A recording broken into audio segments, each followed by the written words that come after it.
Okay, well, good morning, everybody, and thank you for joining us. I'm Greg Deierlein from Stanford University. I'm also co-director of the SimCenter, and today we're going to have this kind of roundtable. There's no table here, but we're going to have a discussion about using surrogate modeling for simulating the effect of the sites, the geotechnical condition, building and bridge systems as we look at regional earthquakes. Now, I'd like to start by just thinking about the motivation for the use of surrogate models. And the SimCenter's mission is to really facilitate high-resolution simulations of regions. And you can see this kind of snapshot of San Francisco. And the thought is to go beyond the kind of capabilities that are available in programs like HAZUS, where we tend to have kind of coarsely aggregated information on the inventories of buildings, bridges, and other information in relatively simplified models that take classes of buildings and kind of group them all together. They can't differentiate the individual features. And in the SimCenter, we want to build tools to do higher resolution, to bring higher fidelity models into regional simulations. And it also connects it back to the laboratory work that's going on in many of the SimCenter sites. So that's our goal.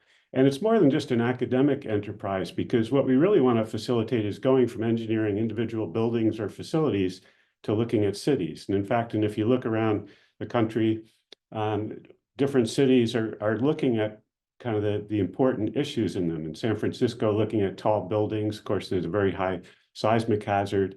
And increasingly going forward, as they start to think about mitigating risks from earthquakes, looking at other associated risks from climate change. So looking at those things holistically. So we'll be focusing on earthquakes today, but to keep in mind that the SimCenter's mission and also what cities and communities are interested goes beyond that to look at other hazards. Now, those of you who've been at SimCenter presentations before, these little puzzle pieces look familiar to you. The SimCenter's mission is really to develop software tools to facilitate these kind of calculations. And we show these kind of puzzle pieces here, recognizing that it's a pretty broad mission to look at regional simulations of structural, geotechnical, computational fluid dynamics, and to stitch these together. So we envision kind of taking software tools and data set, encapsulating them with pre and post processors, and to facilitate these computational workflows. And moving from left to right, as we look at regional simulations, it's kind of getting how do we characterize the inventory with this higher resolution? So tools to facilitate that and to organize it. To associate that with describing the hazard, earthquake ground motions, or there could be hurricane and other type of wind event hazards, simulating the response with a diversity of different models, estimating damage, and finally looking to recovery. And where the surrogate models come into play is to really be able to bring high fidelity models to deploy them to very large inventories to facilitate the calculations. And of course, there's a whole host of different surrogate type models. You could think of simplified or reduced order models. Today, we're focusing more on probably the statistically based type of surrogate modeling. Those puzzle pieces kind of get described with the SimCenter tools by a number of kind of software modules that we could pull together to different desktop applications. And the idea is to facilitate mixing and matching different types of models and updating them. One of the desktop applications we have is QuoFem, which as originally conceived, it's uncertainty quantification tools and capabilities that are coupled with simulation technologies, and you could pull in different data sets. Initially looking at the kind of characterizing and propagating uncertainties, but the optimization tools in there allow you to do sensitivity studies, and more recently, building in things for modules for doing Gaussian process type of surrogate modeling, and also probabilistic learning on manifolds. So to really facilitate access to those kind of advanced tools, the next layer up is coupling those capabilities of QuoFem with ways to characterize the hazard. In the earthquake arena, that's kind of facilitating, kind of pulling in earthquake ground motions. We could go further into performance-based assessment, going beyond the response of structures, responsive facilities in terms of what are the consequences of that, what's the performance of buildings, bridges, other infrastructure, and finally bringing that into regional risk. R2D is regional risk, regional resilience determination tool. And R2D is really looking it's a QGIS-based kind of application. So it's geolocating information on hazards, lifelines, buildings, response. And also, as we look at things like the inventory, it's not just the physical inventory, but also the demographics of the people in the communities there. And to really facilitate being able to look at communities under multiple hazards. Again, our focus today is on earthquakes, multiple types of assets, buildings, transportation, lifeline network, and really to bring to bear to do these advanced calculations to allow multi-resolution and multi-fidelity models. There might be important facilities or characteristics or the focus of a study that wants high fidelity models of certain portions of the inventory, but you want to still capture the whole thing, maybe lower fidelity of others. And of course, the surrogate models are kind of a key tool or a key capability to facilitate these calculations. Now, for today's meeting, I think if you look in the literature, you see more and more surrogate models being developed, and people write about them in papers. But we really want to focus on today's discussion is to how do we create useful and usable surrogate models? To really, by useful, in other words, what's the purpose of these models? Why are we developing them? And usable, how do we really facilitate sharing of those models? So if a person develops a surrogate model, to build it into, say, the SimCenter kind of workflow where it could be shared with other people. Kind of like in a finite element program, how someone can develop a material model that gets built into the program and shared. We want to think of surrogate models in the same way. So some of the kind of items under this topic would be looking at some illustrative case studies. I'll introduce our three speakers to kind of kick this off and motivate the discussion. You know, to think about the use cases, how we use surrogate models, what are the features that the surrogate models need, and what's the input output to build it into our computational workflows. You know, and that relates to then this framework for incorporating these surrogate models in regional simulations. One of the focus areas for the SimCenter this coming year is to focus on building a library up of surrogate models, to do that in a very systematic way. So part of today's discussion is to help identify some kind of characteristics and things to focus on there. And related to that is best practices for developing and sharing surrogate models. And finally, there's a host of additional questions. Part of the SimCenter has been characterizing the uncertainty in all of these calculations. And of course, surrogate models bring in another layer of uncertainty, so we want to be thinking about that as well. Okay, so those are the things we want to focus on today. In a minute, I'll introduce, we'll have three speakers who are going to kind of prompt the discussion. We have Henry Burton from UCLA. He'll be focusing on looking at surrogate models of building inventories. Brett Mara from the University of Washington, looking at geospatial modeling of soil liquefaction, high resolution modeling those characteristics. And then Tim Tsai from McGill University, looking at regional facility analysis of bridge infrastructure. Now, before I introduce kind of Henry, I'd like to make a couple of comments about how we'll organize the discussion. There is a Q&A button on your on the Zoom interface, and so we would ask folks that when you have questions coming up, if you'd put them into that Q&A chat.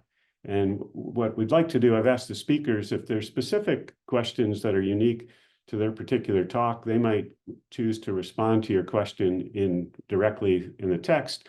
Other questions of a more general nature that relate to this topic of using and sharing surrogate models, how we organize it, we'll bring those to the floor for discussion by the speakers and potentially audience members. If you'd like to make a comment on something, maybe if you put that in the Q&A, and then we'll make note of that. But again, the key, Henry, Brett, and Tim will be sharing information of their models, but we want to think of that as prompting the discussion of this broader issue of using and sharing surrogate models. So I think with that, I'm going to stop sharing and introduce Henry Burton from UCLA with the first talk. All righty. Well, while we wait for Henry Burton he has a technical difficulty, dropped off, we'll switch over and we'll start the presentations with Brett Marr from the University of Washington. So go ahead, Brett. Yeah, well, thank you, everyone. I'm obviously going to be talking about soil liquefaction, but I'll circle back at the end to point out that the approach I'm demonstrating can really be applied to other subsurface measurements and responses, say shear wave velocity or landslides. So with respect to the motivation here, I think it's fairly self-evident. Liquefaction is obviously a big problem, both with respect to the direct damage as well as hindering post-event mobility and recovery, but it's really difficult to predict at regional scale. This is because state of practice liquefaction models, the models that engineers use every day, they require subsurface data like that from the cone penetration test or the CPT. This is a truck-mounted test. It simply cannot be performed continuously across a big area. Now, if we do have this data, it is commonly fed into a liquefaction triggering model. There are a number available, always more coming out. These models all predict liquefaction response at a discrete depth in the profile. That leaves something to be desired, and for that reason, the results of triggering analysis are often fed into a manifestation or consequence model. There are also a number of these, and they try to predict the cumulative or system response of the profile manifested at the ground surface. So one of these I'll keep mentioning, a very old one, the liquefaction potential index, LPI. People study case history data where they see some consequence and they're able to compute LPI, and they've trained fragility functions for predicting the probability of ground deformation or foundation damage or economic loss. So this is what we can do when we have in situ data. But again, at regional scale, we generally don't. And for that reason, people need simplifying approaches. One of the better conceived models for doing this is Rashidian and Bayes, aka Zhu et al. This is used in the SimCenter's R2D tool. It's been adopted by USGS. And if you go to the event page at USGS for an earthquake, you'll see a ground failure card, and that leads to a probability of liquefaction map. This is a model that's trained with logistic regression, looking at observations of liquefaction, and it has just 5 variables. One is a demand parameter, PGV, and then there's 4 capacity variables. Some of these are measurements, others are predictions themselves. So we thought this was a really great idea. We clearly saw the applications of this type of regional modeling, but we thought, how might we improve on this, latching onto the idea of surrogate modeling. And so there's a few shortcomings of these regional scale models. One is they don't really consider liquefaction mechanics and all that humans have learned of those mechanics. They also aren't anchored to in situ data. Increasingly, we're sharing data, we have community data sets, and these models don't look at that data, and they're often contradicted by that data, meaning the data may indicate that there's, say, no chance of liquefaction, and the existing geospatial models, as they're commonly called, they may say otherwise. In that regard, they also use very few predictor variables, which is an important point. Seemingly, it's very difficult to predict what's below the ground without going into the ground, and it would probably require more information to have a reliable prediction. One of the problems is these traditional modeling techniques don't really facilitate that. They don't easily allow you to use a lot of information, and they're probably not exploiting it. However, as we move towards AI models, they're so far really rife with problems. I'll come back to this in our discussion after the presentations, what these problems are. So our goal, we set out to develop a surrogate model that addresses each of these shortcomings. So I'll explain what we're doing in 5 very simple steps. First is to compile as much subsurface geotechnical data as we can. We're using CPTs for now, those cone penetration tests. Most of our data is in Italy. We have data from 45 US states. I'm going to demonstrate the approach just using data in New Zealand, and I'll show some examples in New Zealand.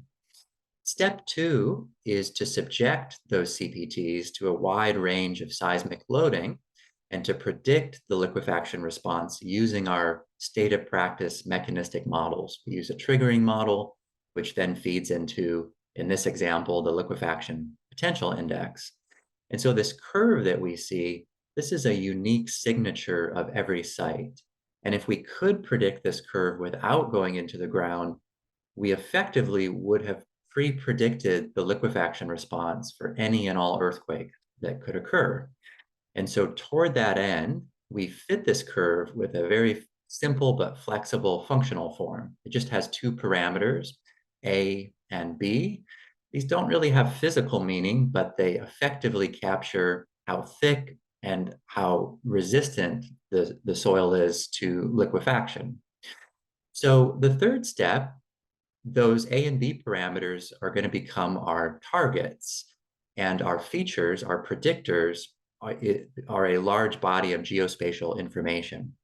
This is just a partial list. We have a library of about 75 different data sets. Some of them are flashing here for New Zealand. These are parameters of topography, hydrology, geology, geomorphology, ecology, etc. They're all freely available from existing maps, from satellite sensing, and each is hopefully having some weak correlation to what is found below ground. Step 4 is to use those features to predict A and B. We, in this particular case, have used a decision tree.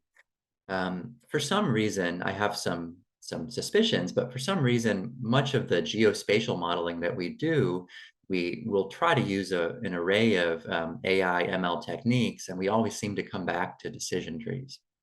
So once we train the model, we run it everywhere on Earth. And that's very computationally demanding. It has to be run in the cloud. Now, again, A and B, if we have these parameters, we've effectively pre-computed the liquefaction response everywhere on Earth. That information awaits ground motions from a particular earthquake, maybe a scenario event, maybe one that has just occurred. And when convolved by way of that simple functional form, we can predict the LPI or a similar parameter. We can then combine that with a fragility function of our choosing, maybe the probability of ground failure, PGF, and that allows us to make some prediction of consequences at regional scale.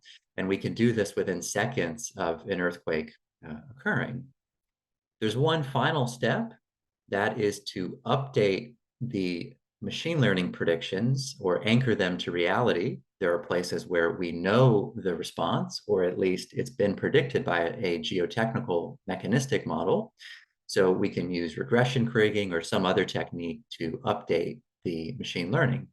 So to finish here, here's an example of what this might look like.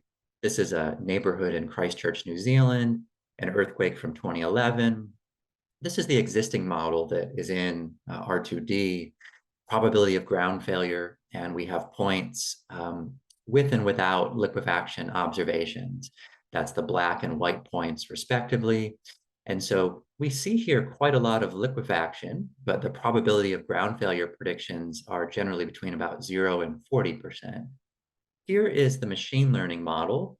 The predictions, at least in this neighborhood, seem to make a little more sense. We also see a lot more spatial nuance, and that's because we're using a lot more geospatial information. And finally, here is the prediction after the geostatistical updating. And so we see locations where the machine learning prediction is scaled up, other locations where it is scaled down. So some of the benefits here, I won't mention all of them, but the obvious benefit with surrogate modeling is that we're not directly training on observations, we're training on the causes of those observations that give rise to them. So there's a mechanics-informed backbone to these models. We update the predictions, we anchor them to reality. It's very easy for people to use these models. We do all of the heavy computational work up front, and in the end, the user never has to touch all of this geospatial information. And this should get better as we get more subsurface data. Just to quickly say something about the broader applicability. So I've talked about liquefaction, but the idea of using geospatial information applies to other problems. I'm sure everyone has seen a map like this. This is VS30, typically predicted using topographic slope, sometimes binning on geologic data. It begs the question, why stop at just one or two predictor variables? Surely that isn't sufficient or efficient. And so we have used a large body of geospatial information, many predictors to make a US national VS30 map, which is shown here. We've also tried to take this further. We've predicted Z 1.0, a common input to ground motion models, typically predicted using a univariate empirical equation. Again, it seems like machine learning can do better, making use of a lot of geospatial information. And we've tried to take it even further still by predicting the full VS depth structure. And if we could do this anywhere on Earth, that means we could run physics-based ground motion simulations anywhere on Earth. So this is kind of a work in progress. In terms of future work, we really want people to use these models. And so we want them to be incorporated into R2D. It's really an ideal platform for regional simulations. We can make the liquefaction predictions, but then we can also seamlessly overlay those predictions with inventories of roads and bridges, demographic information, et cetera. And so we could do network modeling, transportation effects in a scenario event. I'll also just point out that these maps that we've made, they would permit performance-based calculations to be done regionally. So at regional scale, we could predict, the return period of damage or economic loss. We could do cost-benefit analysis, et cetera. So with that, thank you for listening. Okay, well, thank you very much, Brett. That was excellent. We're going to, as I said at the outset, we're going to hold questions. Well, actually, what I'd request everybody to do, if you do have questions, is to use the Q&A feature and type those in, and we'll either be responding to those by text or we'll kind of bring them to the floor for discussion after the three speakers have gone. But next up, I'd like to invite Henry Burton from UCLA to present. So Henry. Right. Thanks, Greg. So I'm going to jump right in here. I'm going to talk a little bit about using surrogate models for risk and resilience assessment of building inventories. I want to start with a quick acknowledgement. So pretty much all of the work I'm going to show here today is based on the PhD work of Laxman Dahal. He's now a risk and resilience engineer at Arup, and we received support from Quanchi Zhang, who prior to initially as a postdoctoral fellow with the SimCenter, but also now as an assistant professor at University of Cincinnati. So starting with a little bit of motivation. So we're always trying to update our building codes and try to find alternative seismic design procedures. For example, now we're thinking a lot about design procedures for the functional recovery performance objective. And typically when we evaluate those alternative procedures, we do it outside of a specific regional context. And there are reasons for that, right? When we develop code, we're trying to develop it to be generalized across the US, so we don't want to develop it based on a specific region. However, we do believe that there's value in examining the implications of any modifications to the seismic design code, again, for example, to meet functional recovery performance targets. And I think this is especially useful for large urban centers for a couple of reasons. Especially large urban centers with high seismicity, these tend to be most impacted by these changes. But also, these large urban centers tend to be very proactive in the adoption and of these changes. Now, a lot of these alternative procedures involve changing things like various seismic response factors, like the R factor and importance factor. And to evaluate those changes, you really need to use high fidelity and high resolution models if you're doing a regional seismic assessment. And I want to quickly distinguish between the two because, sometimes they're used differently and sometimes they're used to mean the same thing. In our case, the fidelity refers to the level of detail used in the model itself. So this could be the structural model as well as the performance model. And then the resolution, as Greg mentioned earlier, has to do with if and how you aggregate things at the spatial scale. But we know that these high-fi, high-res models, once we get to the regional scale, they come with computational challenges. And Greg mentioned a lot of the tools that the SimCenter is developing to try to overcome those hurdles. And so you'll see later on, we've used a few of those tools in this study. So before getting into the details of the surrogate modeling, I think it's important to understand the broader context of this work. This project wasn't necessarily a surrogate modeling project. The surrogate modeling sort of fit into the broader context. So again, really what we're trying to do is we're trying to do these regional scale evaluations of functional recovery and also base design provisions. And we're saying that needs to be done using these high-fi models. And I'm introducing some acronym here, FMRA. That just means fully mechanistic regional assessment. So just think of that as, we're doing the regional assessment explicitly without the use of any surrogate models. And also the high resolution is implied here. Now, in developing that high-fi framework, it's not just a matter of, utilizing computing power and in sort of a brute force manner. There are things that you need to do in terms of changing the way that you perform your risk calculation. So that was part of this effort. But primarily as it relates to this roundtable, one of the things we focused on recognizing that, evaluating these different design provisions is an iterative process.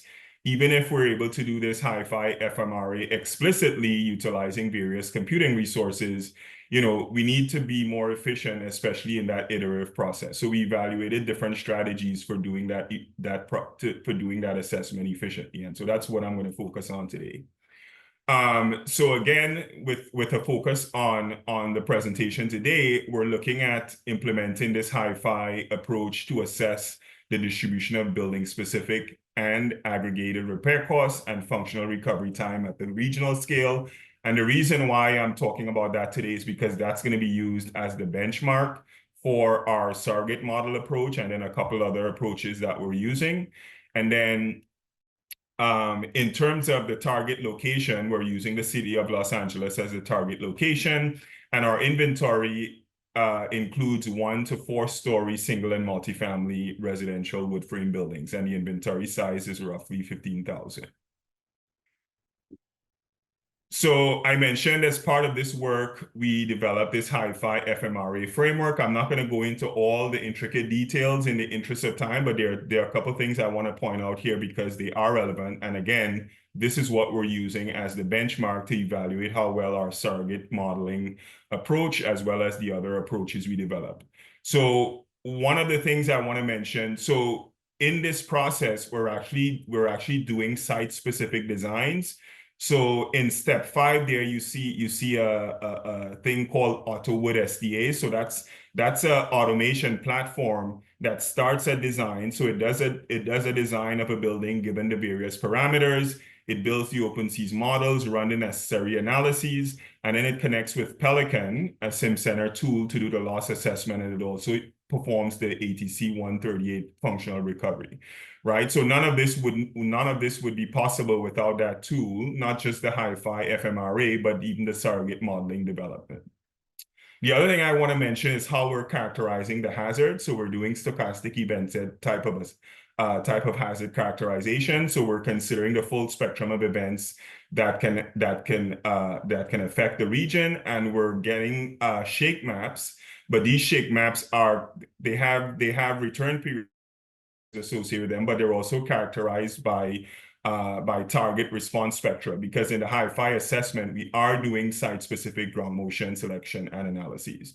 And then the final thing I want to mention is in step 6, our output is an empirical distribution of our consequence metrics, so repair costs and recovery time.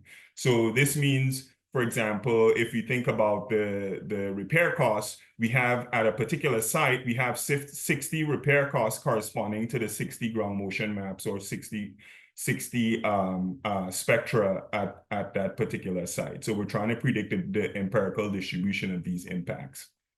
So just some examples of the types of results that we get out of this assessment. So this is a loss exceedance curve.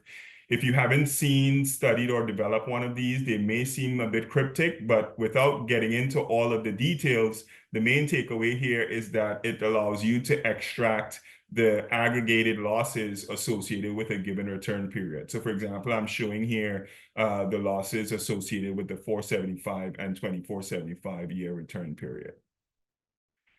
So when it comes to functional recovery, there's no summative aggregation of building specific functional recovery time. So the way we characterize that probabilistically is we develop exceedance curves for each individual building. So what we're seeing there, each gray line represents an exceedance curve similar to the one on the previous side, but this time it's for each individual building. And so one of the things you can do is you can take a horizontal slice through a particular return period. Here we're doing that at the 475 year return period.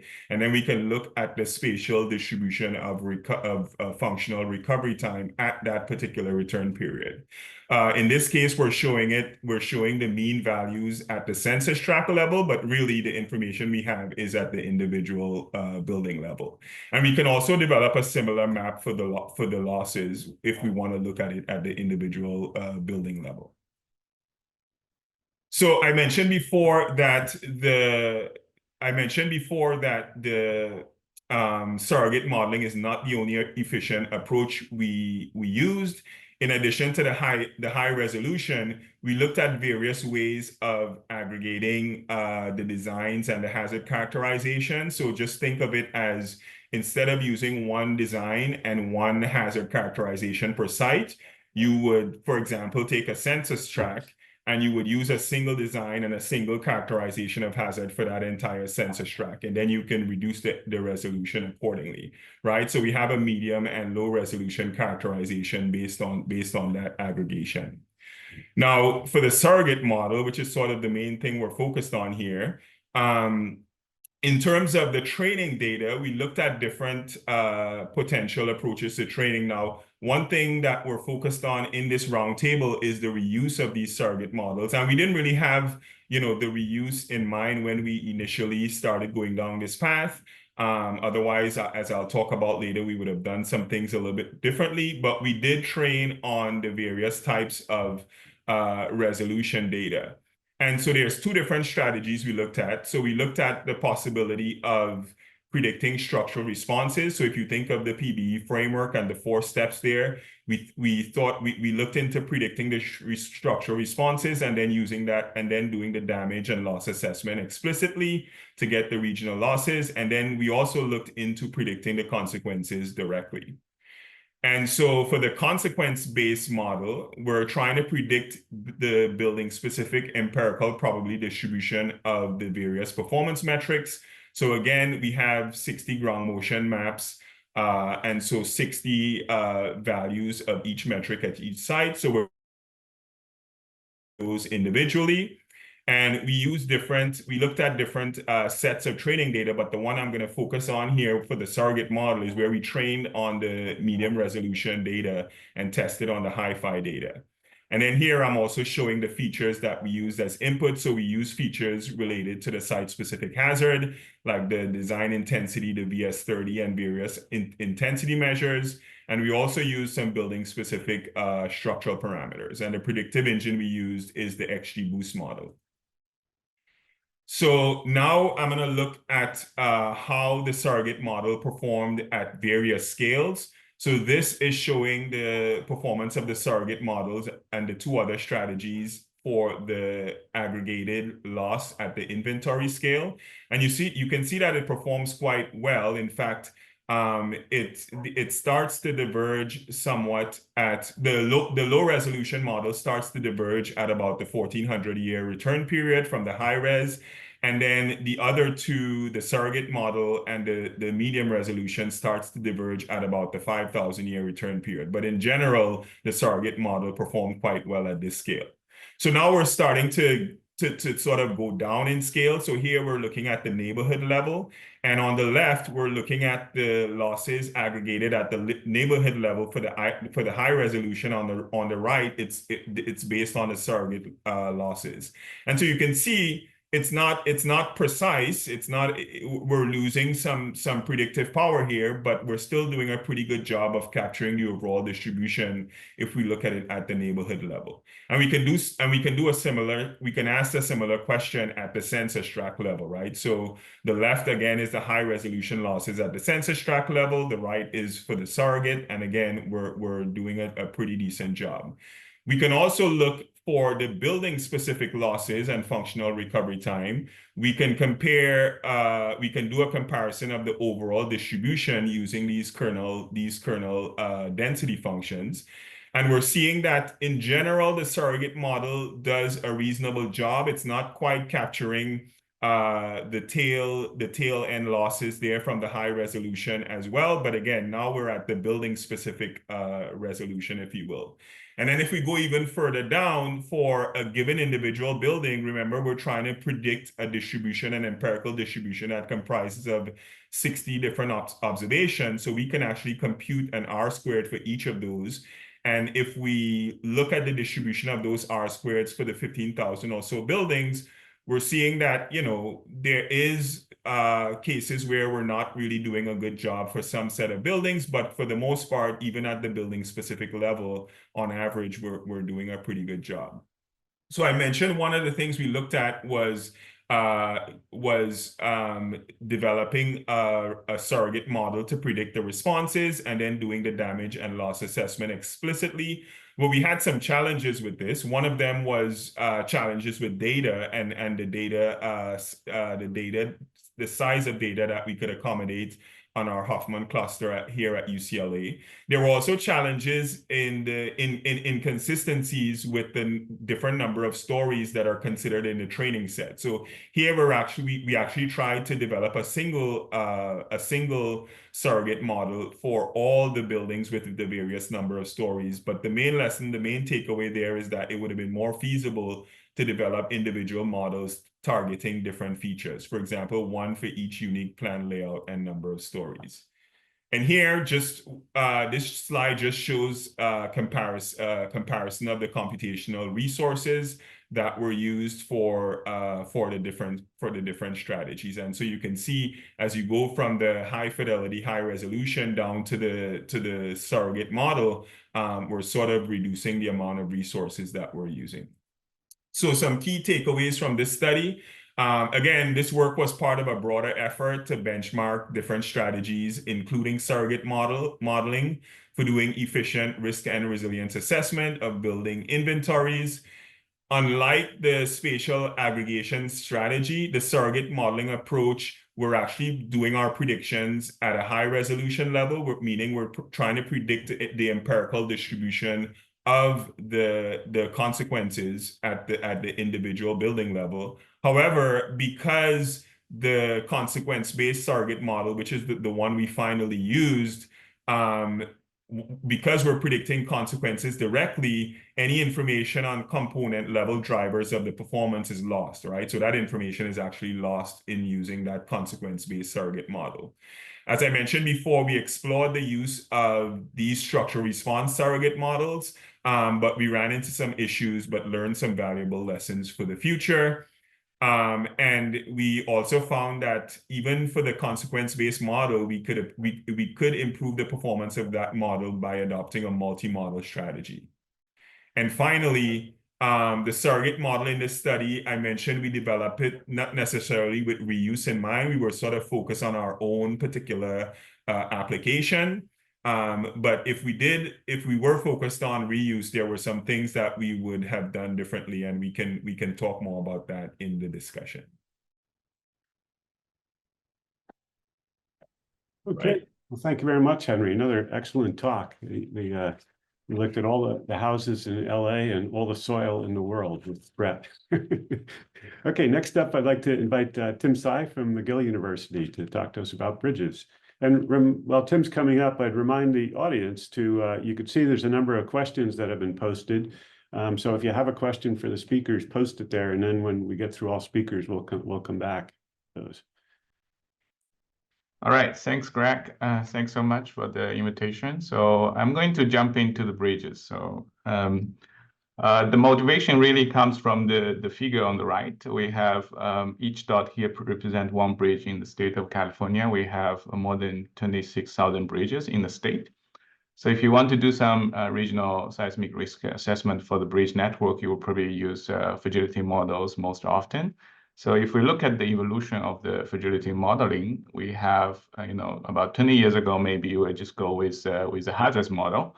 They have, for example, for the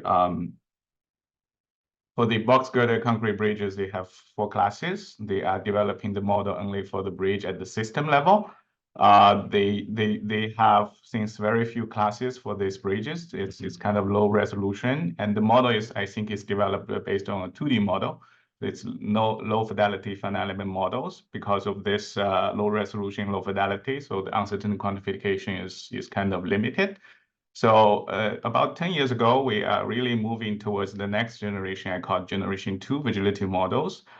They try to have a better grouping of the bridge, of all the bridges in the inventory for California. For example, if we take the same box girder concrete bridges as example, they are now having more than 129 classes.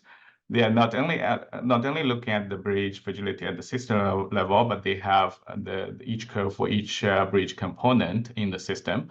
And since they are still predicting the fragilities for the entire bridge class, so it's kind of the resolution is improved, but it's still at a moderate level.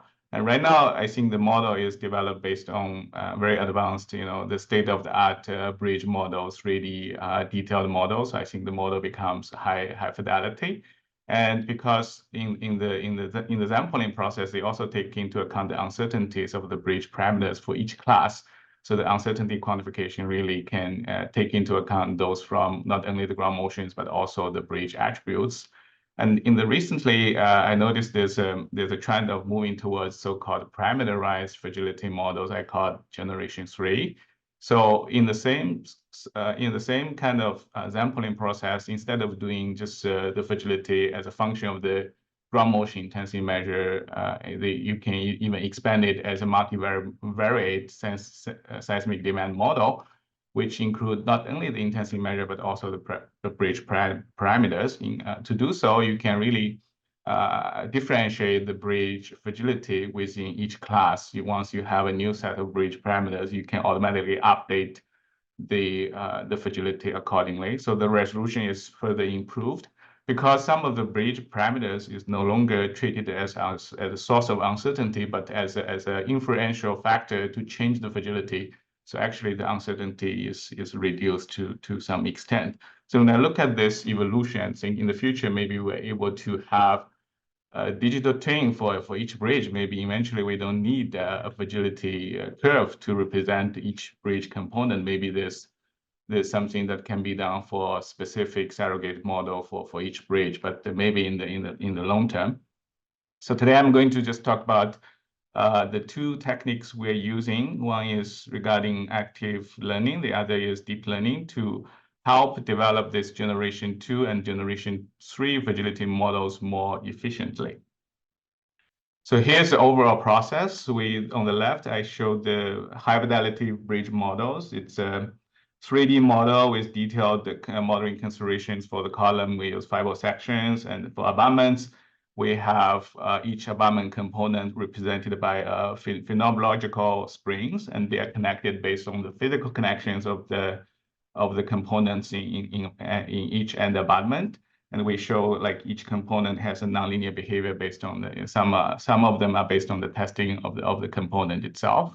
So once you have a class of bridges where you have all those uncertain parameters in geometry, material properties, and design details, you can do sampling, right? You can do bridge model sampling, and you can also select a set of ground motions based on the region of interest using criteria such as conditional mean spectra. And you can also have a suite of ground motions, and then you can do some random pairing with one ground motion, one set of ground motion, and one bridge model.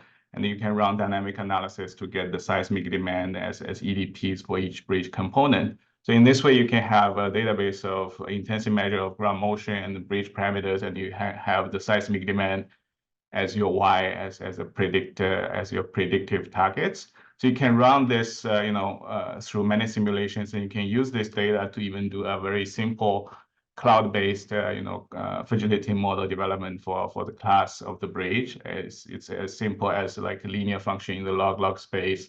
But you can also use this kind of data to develop the multivariate surrogate model, and it can eventually be used as parameterized fragility, where the fragility is not only a function of the intensity measure, but also the bridge parameters. So the first technique we tried is the coupling of the Gaussian process regression and active learning. So we start with the initial subset of the data selection and pairing between the ground motions and also the bridge models. We build an initial Gaussian process model. And the benefit of doing the GPR model is they can have uncertainties the difference in the uncertainties at different parameter ranges. So because of this uncertainty difference, we can use actually active learning to select the data optimally to have the maximum uncertainty. So by putting this in a closed iterative loop, we can actually have a Gaussian process model sort of stabilized with a subset of the data without engaging all the original set of data points. And then we can have a converged Gaussian process data for the demand, and we compare with the capacity. We can develop the parameterized fragilities very efficiently. So we tried this technique, this framework on one benchmark bridge class. It's a two-span single-column continuous concrete box girder bridges in California. It's designed before 1970 as Arrow 1 bridges. We have many such bridges in the state of California. And here, table 1 shows the uncertain distributions of each bridge input parameter. So here is showing the general performance of the Gaussian process regression model without even engaging active learning. In the interest of time, I'm not going to explain in detail about each figure, but in general, we show that even the Gaussian process regression model with a linear kernel, they can really differentiate the fragility of each individual bridge in the same class. And it's very consistent with the case that you run the multi-strip analysis for each individual bridge. And here show the results if we further engage, the Gaussian process regression model with active learning. We use 70 analysis. We can achieve the blue line, red line, versus the case that we use more than 2,000 data for the original Gaussian process model. And the fragility becomes a function of not only the intensity measure of ground motion, but also some influential bridge parameters. We also check how each parameter is changing the fragility of the bridge for each component. We actually found that it's very consistent with our understanding of the physics. For example, here, the reinforcement ratio of the column is going to reduce the fragility of the column itself when you have more rebars in the column, but it has less influence on other components, so which is consistent with our understanding of the physics. So we also want to understand how many motions, how many data do you need to achieve this high fidelity, multivariate or parameterized fragility models. So if we want to just do Monte Carlo simulation with random selection, we found that you will need more than 250 data points to have a quite stabilized Gaussian process regression model. If you are engaged with active learning, the analysis can be reduced to around 50 or 60. So, change from 250 to 50, maybe it's not a big issue, a big improvement for one class. But if we imagine we are going to do this for all the bridges in California, maybe we need hundreds of bridge classes for developing the generation 2 fragility models, and the computational cost can be significantly reduced in that sense. So second topic we tried is we want to look at the ground motion itself. We think ground motion maybe can be also a good target to develop a surrogate model. The one that we tried is the original time series data of the acceleration input history. We converted it into a 2D sort of frequency time image. We call it as a spectrogram using the short time Fourier transform. Once you change this into a 2D sort of image type of data, you can actually use computer vision based techniques to deal with the data, right? The one that we tried is so-called convolutional variational autoencoder. We have original data as an image, and then we can encode the image into latent space. And then we can also do decoding to reconstruct the spectrogram and also reconstruct the original time history input of the ground motion. The benefit of changing this into latent space is really allowing us to do some clustering. The one that we tried is the k-means algorithm.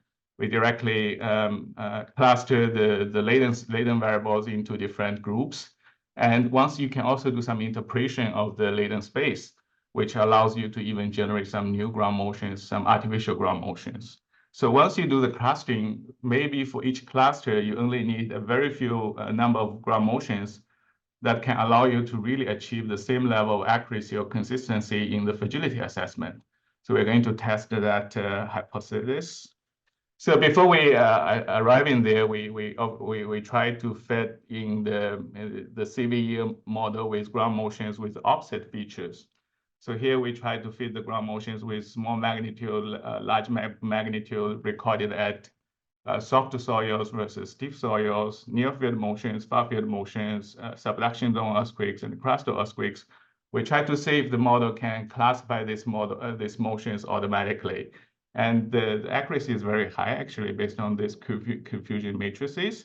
And we also observe, the classified motion, they have completely different spectra shapes in the response spectra. And we also want to look at if the latent space is somehow connected to the physical features of the ground motions.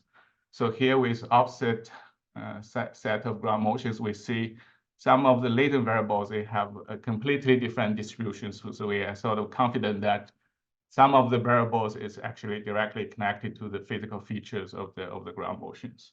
So as I mentioned, they can also be used to develop new motions. For example, if you have two parent motions, you can convert them into a latent space, and you can do interpolation to generate a child latent space, and you can convert it back to get an artificial motion. We showed this generation of artificial motions in response spectra. They are very consistent with their parent motions.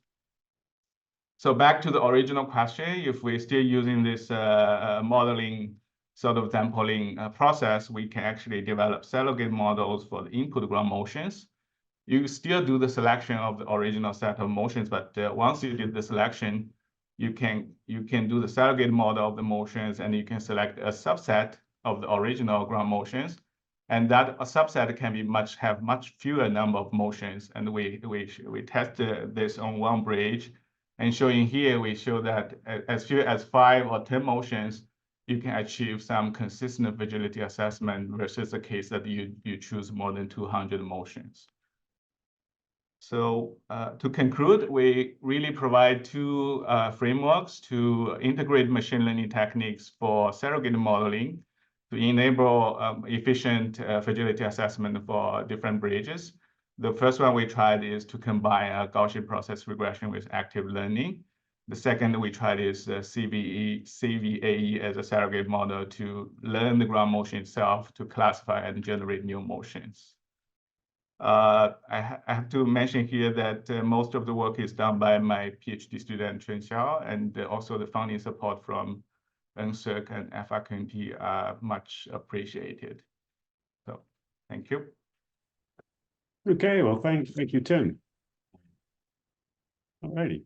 Well, I remind folks, if you have questions, you could pop, there's a few questions that have come up in the Q&A I actually have several pages of questions. Those were three great talks, really covering the spectrum, sort of similarities and differences between them. I guess one question, this is prompted by a couple of the chat questions that they were directed to Brett, but I think they apply to kind of all of you, is, one is a question distinguishing, like Brett, you talked about doing part of your work with machine learning and then part with surrogate models. I think, Henry, you said you were using machine learning based surrogate models. That's kind of my view of the world, is that the machine learning those are tools that we use to create the surrogates. But so I wondered if you guys would kind of each sort of comment a little bit on, well, this distinction between machine learning and surrogate, but also the choice of surrogate models you chose, that you used in your studies, and any trade-offs you thought about the features of different types of models. So maybe, Brett, I'll let you start, but then Henry and Tim can chime in as well. Yeah, on the second part of the question, what are we using? It tends to vary with each problem or project. And so we always develop provisionally a series of different models using kind of any and all libraries. So all of the common techniques, neural nets, support vector machines, decision trees, every variety of decision tree, Gaussian process models. It seems in our work, the kind of realm of geospatial predictions, we always end up using decision trees. And my suspicion is that it might have something to do with the fact that our training data is just not that large. We're typically dealing with pretty sparse data. And so if we compared ourselves to, some of the generative AI models that everyone, hears about, our data is pretty paltry compared to what they get to work with. The first part of the question, I would tend to agree with what Greg said, that machine learning is more of a tool. Surrogate models, in my opinion, don't need to use machine learning. They could just use simple regression. I think they would still be surrogate models. But in terms of sort of distinguishing them further, and I'm just reading the question as well. Yeah, I think for me, a surrogate model has some anchorage or attempt to mimic mechanics, and it doesn't just train on observations. So we could train a machine learning model to predict liquefaction observations. There's nothing inherently wrong with that. And if you had enough data, the machine learning would effectively relearn mechanics, at least in an implicit way. The question is, do you have enough data? And I think generally we don't. And for that reason, the machine learning model will not scale sensibly outside the domain of the training data. It, for example, won't know what to do at very weak shaking or very large shaking, or it'll have non-monotonic response. And so the anchorage to human knowledge of mechanics, that to me is kind of the distinction that's important. And I think there's other ways to achieve that on top of just trying to mimic a mechanistic model. And so, like, if you're using XGBoost to train a decision tree, you can enforce monotonic response with respect to certain variables. And so anyone who's done machine learning knows you're going to get some kind of non-monotonic response that doesn't jive with your own intuition of the world. And so you can enforce monotonic response with respect to seismic demand or something like that. And then in terms of interpreting the models so that they're not a black box, we're always getting better there. And so, for example, with trees, we can compute Shapley values. We can understand the magnitude and direction of the variable's influence. We're getting pretty close to turning machine learning models into something that looks like a regression equation, in my opinion. So maybe I touched on a lot of different parts of those questions. Yeah, and I think one point that you made that I would agree with is these pure statistical based models, they get lost once they leave the range over which they've been trained. you know, a parameterized model, you could kind of extrapolate a little beyond your data, and you're still on a path that makes sense. But let me turn it to Henry if you have any comments on that. Yeah. So for the first question, I mean, I tend to generally agree with Brett and Greg. I don't really have anything to add there in terms of, you know, the distinction between machine learning and surrogate models. So I think I'll speak more to the second question. So for example, we used the XGBoost model.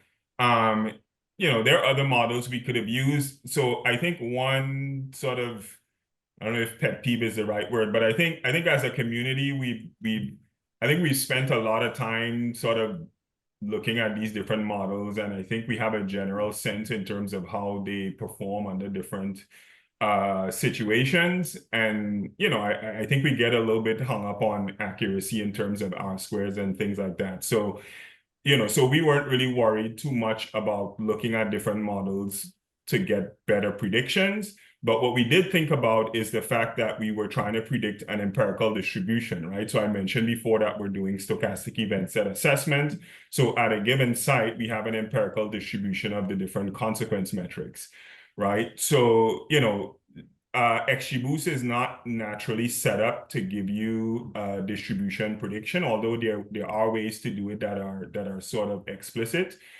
We did explore the use of the Gaussian process model, which, you know, does give you an explicit distribution in the prediction.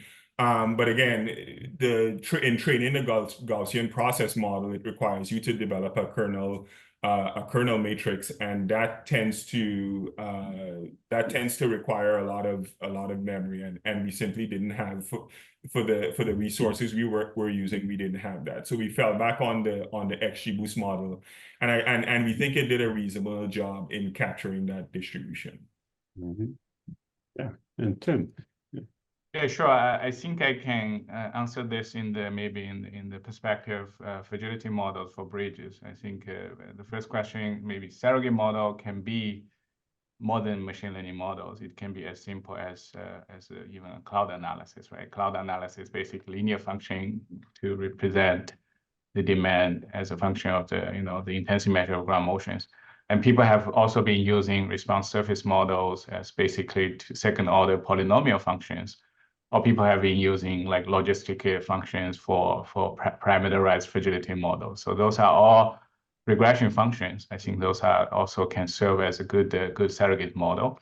And when the machine learning kind of deep learning are improving in other areas, so we want to also try that in the fragility modeling area for bridges. And then I think it's in terms of the consistency, reliability. I think it's about really there's a trade-off between the simplicity of the model and then the accuracy of the model and then the applicability of the model, right? If you have as simple as a log normal based fragility function, you only have two parameters, which is very easy for you to apply to use. But then if you have some deep learning models, it takes more time to train. You have to have more data to train the model, and then at the same time it's very accurate, but then how can you implement, how can you explain the model to be applicable to different situations? So there's really a trade-off in that perspective.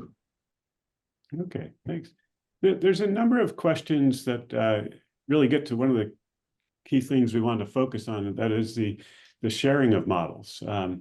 Some of the questions Božas Devinovic was asking, to Tim and to Henry, how generally applicable are the models you have? If they're, say, Henry, yours were developed in the LA region, maybe in California, and Tim, California bridges. I don't know, soil looks more similar around the world, at least to a structural engineer.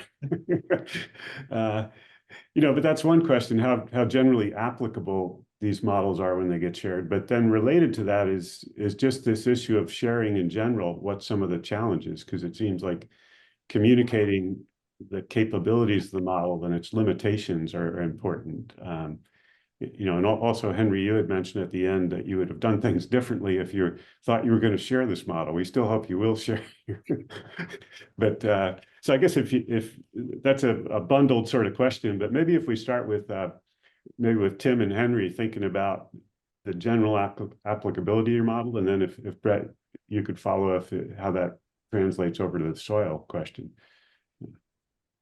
Okay, I think I can jump in first. So I think it's a matter of what level of resolution or fidelity you want to keep for the model. As you want to really go with high resolution, high fidelity models, the applicability, it's limited because you are sort of constrained to a specific type of bridge, for example. And if you change the connectivity between the bridge versus if you have bearings on the bridge, or if you don't, or if you have the column to be much wider, then you may have a shear failure mechanism instead of flexure failure. So the performance of the bridge would be completely different, right? So in that sense, maybe there's a limited space to be applied to other bridge infrastructures in other regions. And in terms of the ground motions, we are dealing with the California region with a specific seismicity. I don't think this can be as applicable to other regions in the world because of, the ground motions might be different. For example, if we move this to Cascadia regions like West Canada, for example, you may have completely different type of seismicity. So I think if the model has to be high fidelity, high resolution, then at the same time we are limiting the applicability. Maybe, and before Henry kind of responds, I'm looking more carefully at Boja's question, and maybe if Boja wants to follow up in a minute, we could unmute him. But it's also that maybe Boja is recognizing that the models need to be retrained, for a different region or something. But do you think that the work you've done, where's the heavy lift is? It is developing the training data, in which case in a new region, you have to have new training data, or is the heavy lift on picking a surrogate model and all the nuances of how to train and apply that? Like, since you've gone through that, Tim or Henry, and Brett as well, if somebody, like, is what you've done going to be useful if someone else has a similar problem, and they have their own training data for a different, so Tim, like Jamie Pageant, I know in her group, and you've been working there, has looked at bridges in the eastern US, clearly different than California.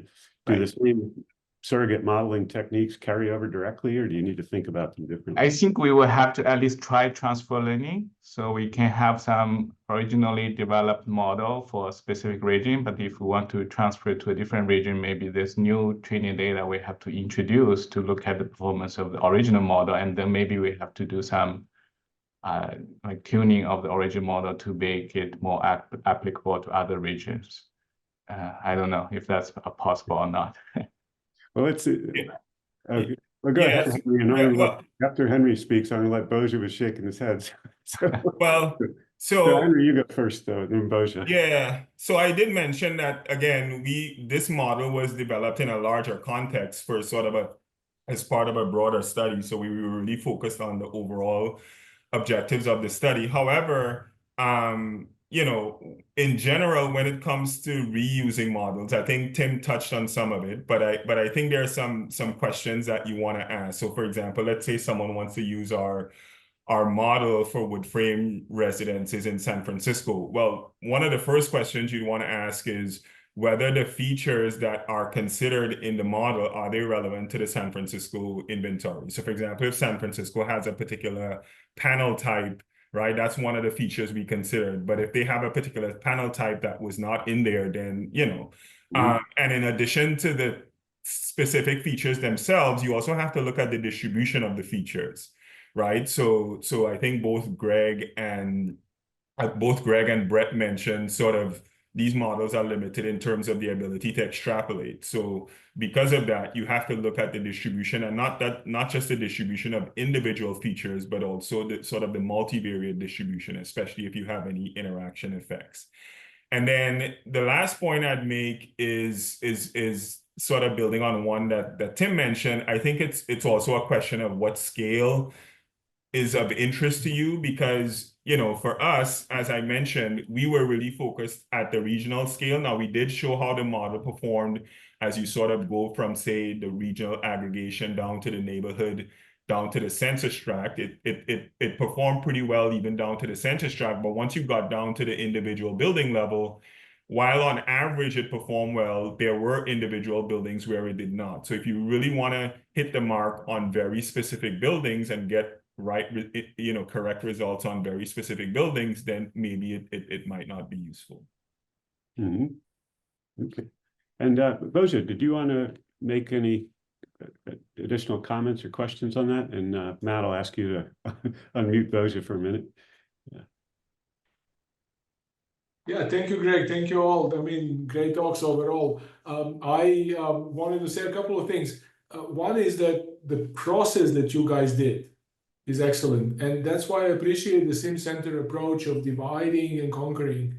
And the process that you made could be generalized. And I would say it would have to be repeated, 88 gigabytes of memory and all, in the regions that are interested in developing such models for their own ground motions. Let's not talk about the soil, but I hear there are some specific sands in England that are very valuable to centrifuge people also. Then physics of bridges or buildings, for example. We have in the East Coast steel bearings still, which behave very differently from rubber bearings.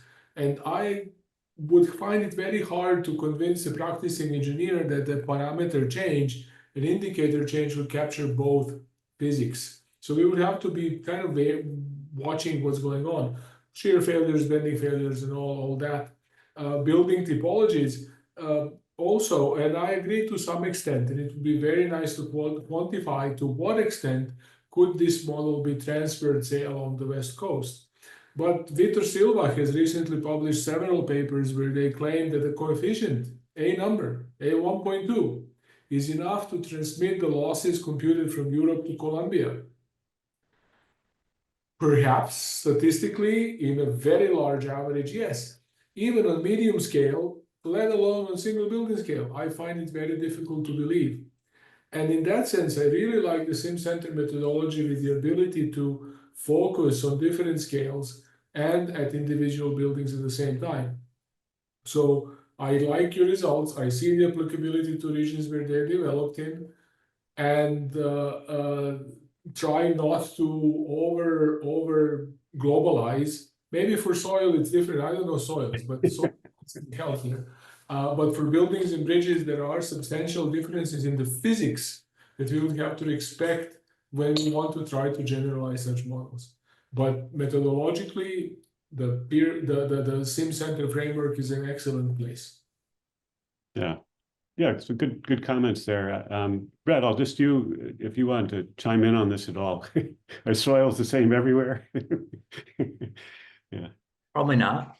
I'll make a couple related quick points. One would be, it would be really nice to see models set up to be automatically retrained. Something like a community model where every piece of the model is on Git and new data is constantly coming in and you just rerun the model to retrain. And so we've tried to do that with our work. The second point would be in terms of judging the portability of models to new places. In our work, I showed how we were able to update the machine learning prediction using local information. And so with that approach, the user is able to see directly, is this purely the machine learning prediction, or is this prediction influenced by subsurface data and mechanistic models? And so certainly in many places of the world, there is very little data. And so you're purely using the machine learning model. And so I think strategies that convey to the user what is going into the prediction they're looking at, is there any anchorage to local information? That seems important. The third point I want to make, it seems obvious, but I feel like it needs to be said. No one is going to use any of these models if they're not made available.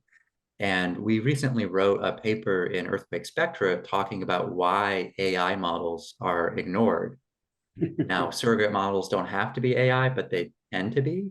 And we came up with a lot of reasons. The most important one is we surveyed 75 different AI models for earthquake engineering. 87% of them didn't actually provide a model to the reader.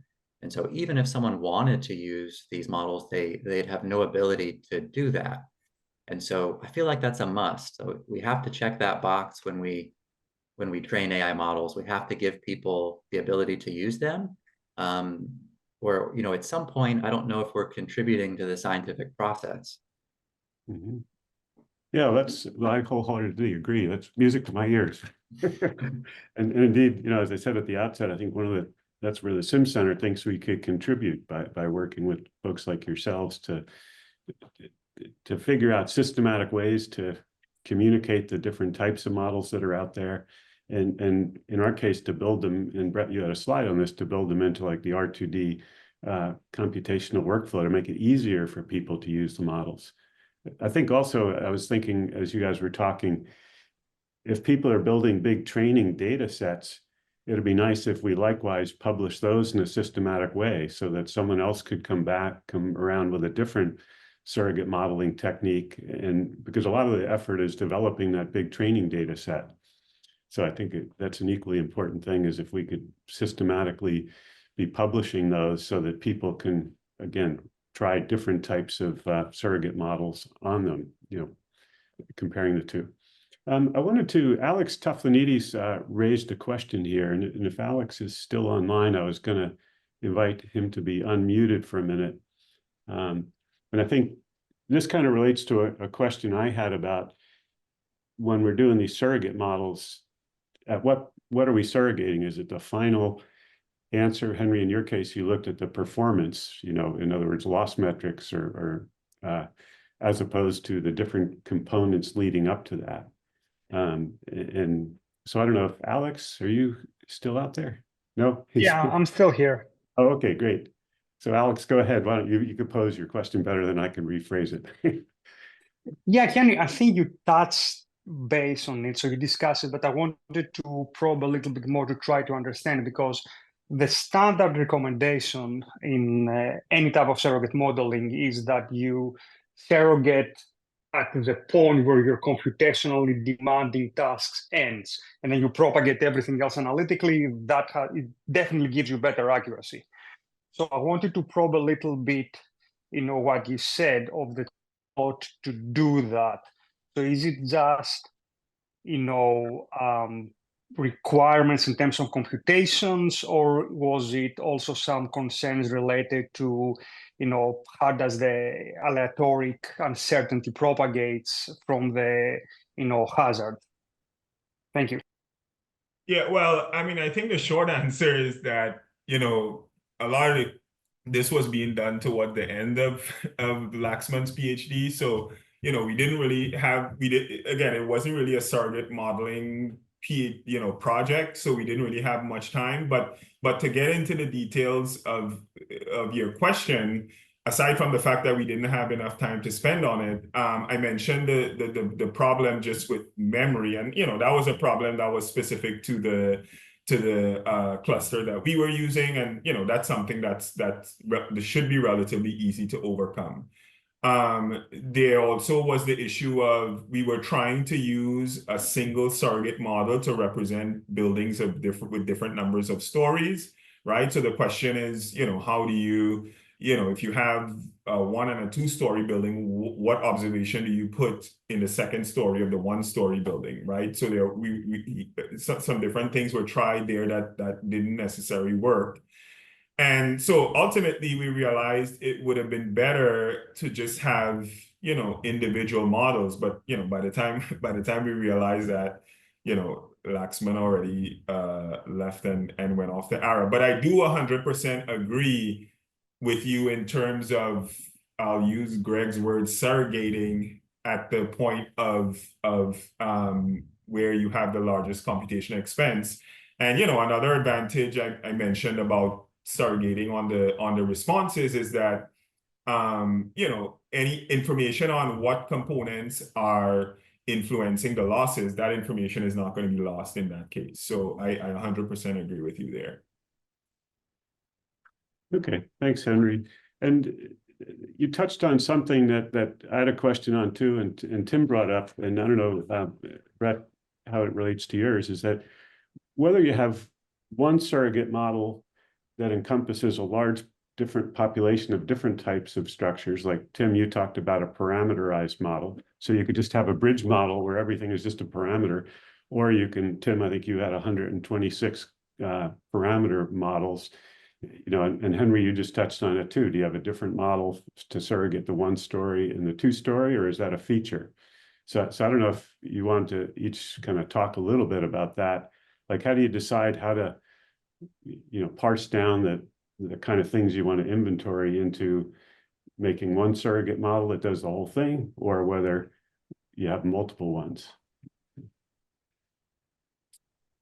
Well, I think part of it goes back to something that Bojar mentioned, which, you know, I think he was talking about 2 different types of bearings in bridges and not being convinced that a simple sort of parameter change in a single surrogate model would be able to capture that, right? So you kind of have to think about, again, going back to our case, we initially tried to use a single model to capture buildings with different numbers of stories. You know, it's probably the case there that, you know, once you go from, say, 1 to a 4-story, the mechanics in terms of the behavior changes so much that a simple, it's basically an indicator function, right? Is it 1 or is it 4? So that simple change in the indicator, not function, but indicator variable, may not be enough to capture that nuance. So in that case, you wanna move to multiple models. Mm-hmm. Yeah, so let me just see if Brett or Tim have any additional points on that. Yeah, I think it's also a matter of the, you know, the cost, the judgment that you have to make, a decision making at the beginning in terms of how many, you know, classes you want to have, so that you can really train each class with a separate surrogate model in a reasonable time, or you want to really do this as one model for all the data you're going to generate for all the classes. One of the things I think it's interesting to look at is really to have a potential way maybe to integrate the physics into the model. I don't know, there's a trend of going through the, you know, physics informed machine learning, physics guided machine learning, but that kind of work right now I see is still sort of working on simple sort of models, simple physical models that you can have, for example, the dynamic equivalence and then dynamic equations explicitly represent the model. But if you have a very complex, like the bridge finite element model, it's kind of difficult to include the physics. But if we can somehow able to include the physics, then I think extrapolation, you know, a global model for all different kinds of classes, bridge classes, would be possible eventually, but not in the years to come. That's my opinion. And Brett? Yeah, two thoughts here. One, I think ideally we would try to parse problems into that which is empirical and that which is mechanistic. And in the context of our work, ideally we would predict subsurface traits, and that's empirical. There's no expectation that above ground observations are going to relate to below ground traits in a theoretical way. And the mechanistic part would be predicting liquefaction conditioned on those traits. So I don't know how well that idea translates to other people's problems. The other point is we've tried to train region-specific models, and this is very analogous to you know, the idea of different models for different types of buildings. So region-specific models can train on less data, but the conditions should be more homogeneous. What we've found is that at least in our case, the global models continue to outperform regional models, which has been interesting and kind of counterintuitive. So in other words, when you provide the models with more data to learn from, they seem to do better, even though the features may be less specific to that inventory or that region, and even though the conditions globally are much more diverse than they are regionally. Well, that's very interesting. It's kind of like the ground motion models, the ergodic and the non-ergodic ones, a little bit along those lines. Let me, I want to move to some closing comments, but Boja, do you have a quick thing you want to say? Boja is coming to us from Switzerland, so we'll go ahead. Okay, so thank you. One thing that I want to mention is that it would be good to move the needle a little bit. If you think about a surrogate model, you can think about it as being a constant ductility spectrum and then associated ductility exceedance with some damage limit states. And that's a surrogate model, and that's what our current risk models are based on, essentially. Can we move the needle further? Whether it's more specific, whether it's more physics-based, whether it's more diverse or region, I don't know. But that, to me, is the question that we could try to answer with surrogate models that afford more computational efficiency for less time. Yeah. So that was a good point. So we're just about at time. I wanted to ask each of our speakers if they could think back of the work they've done or the work they're going to be doing and the pain points they had. What's the one thing that you wish you had or that the SimCenter could potentially help out with in the future, to facilitate, the development of the models? And it could go from training sets to modeling techniques to storage. Henry, you mentioned computational. Our friends at Design Safe tell us the computation and memory should be no issue. I can go first, maybe. We recently did the ongoing work to look at the seismic performance of the LA bridge network, and we have students working on that. Actually, very surprisingly, the most time-consuming task is really to visit each bridge virtually through Google Image to characterize a bridge and assign it into different class. Wow. And that task takes more than half a year of the student to be able to visit more than 1,000 bridges. So I think there's some work need to be done just to characterize our infrastructure system or bridge inventory, because there's some computer vision techniques that can be used to look at if we have the images already, can we sort of automatically characterize them into different classes very efficiently instead of doing this manually? I think that process is really needed to help us save time, just to characterize the inventory, like for exposure modeling. Yeah, no, that's a great point. And in fact, the SimCenter has done some work on, we have a tool called Braille++ now that's using some image feature, but also just other ways to aggregate information to create a high resolution data set that you need to drive. Well, it could be a detailed simulation or a surrogate model one, but let's go to Brett or Henry. I don't know, whoever's ready to jump in. Yeah, I can jump in. I think for us, as I mentioned, the student that worked on this started working on this surrogate model towards the end and didn't have a whole lot of time. I know the SimCenter has a tool. I don't remember if it's EEUQ or another one that sort of has a built-in surrogate model training platform. I believe Gaussian process and the Plum model. So I think if that process was streamlined by the SimCenter in terms of just training and helping with accessing other computational resources, I think that would have been extremely helpful. Yeah, no, that's good to hear too, because in fact, I have a student who's using some of the Plum model and the Gaussian process that we've built into QuoFem and into EEUQ to exactly kind of help streamline that process. And of course, there could be additional types of surrogate modeling techniques beyond that. But Brett, you want to? You said one problem. In your talk, you said I wrote it down that it's strife with problems. So you'll pick the one that, yeah. Yeah. And so maybe a comment that encapsulates all of that would be when I look at the literature, which is some reflection of our community, I feel like there's a real need for knowledge of like data science, data science 101, machine learning.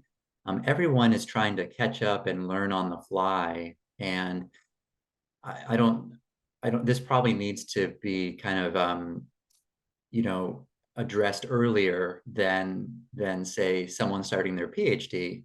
But we all have the domain knowledge. Where we all fall short, no matter how much we know, is in the specifics of the ML AI tools that we're using. And for that reason, I think you just continue to see mistakes, and we all continue to make mistakes ourselves. So someone might say, well, go down the hall and collaborate with a computer science professor. But that's not really of intellectual merit to them. We're actually asking for something much more practical and transactional.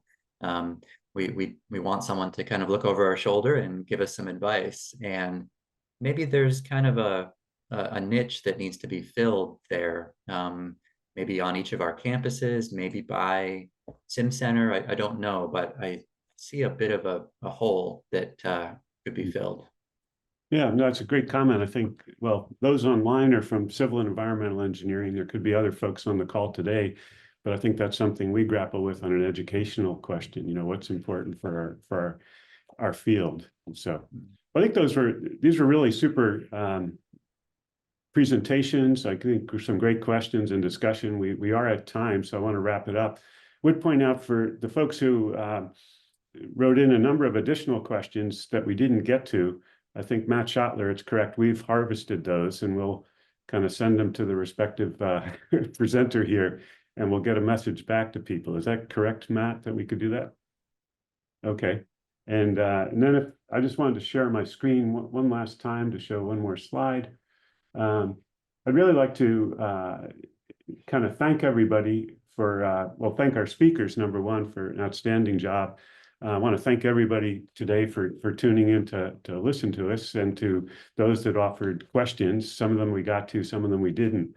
This is really great because we really want to continue this discussion. I'm really delighted that there's this kind of level of interest, and that we all have this shared desire to facilitate, working as a community to develop, share knowledge, and develop data sets, and then ultimately to share these surrogate models. So I'd like to end just by saying that the SimCenter, some of you who are online have worked with us, others not so much, but you could go to our website and learn about the kind of tools we have. There's also webinars and educational materials as well. And I mentioned at the beginning, but the tool QuoFem and EEUQ, those have some of the surrogate modeling ways to develop the Gaussian process, probabilistic learning on manifold. And again, our goal is to really try to build libraries of surrogates and to bring that into the R2D.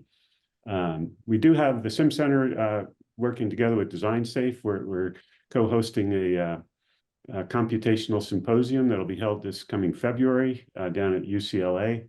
But there's also other activities. And so again, if you go to our website, these are just a couple of snapshots of the different kind of ways that you could learn about these community roundtables. We do have working groups. Today's session is kind of hosted by the Earthquake Working Group. If you're interested in getting more involved in that, you could reach out to me. And again, we'll be continuing these discussions with future roundtables in the future. So I'd like to kind of thank everybody again for your participation, and we'll hopefully continue this discussion. Thank you.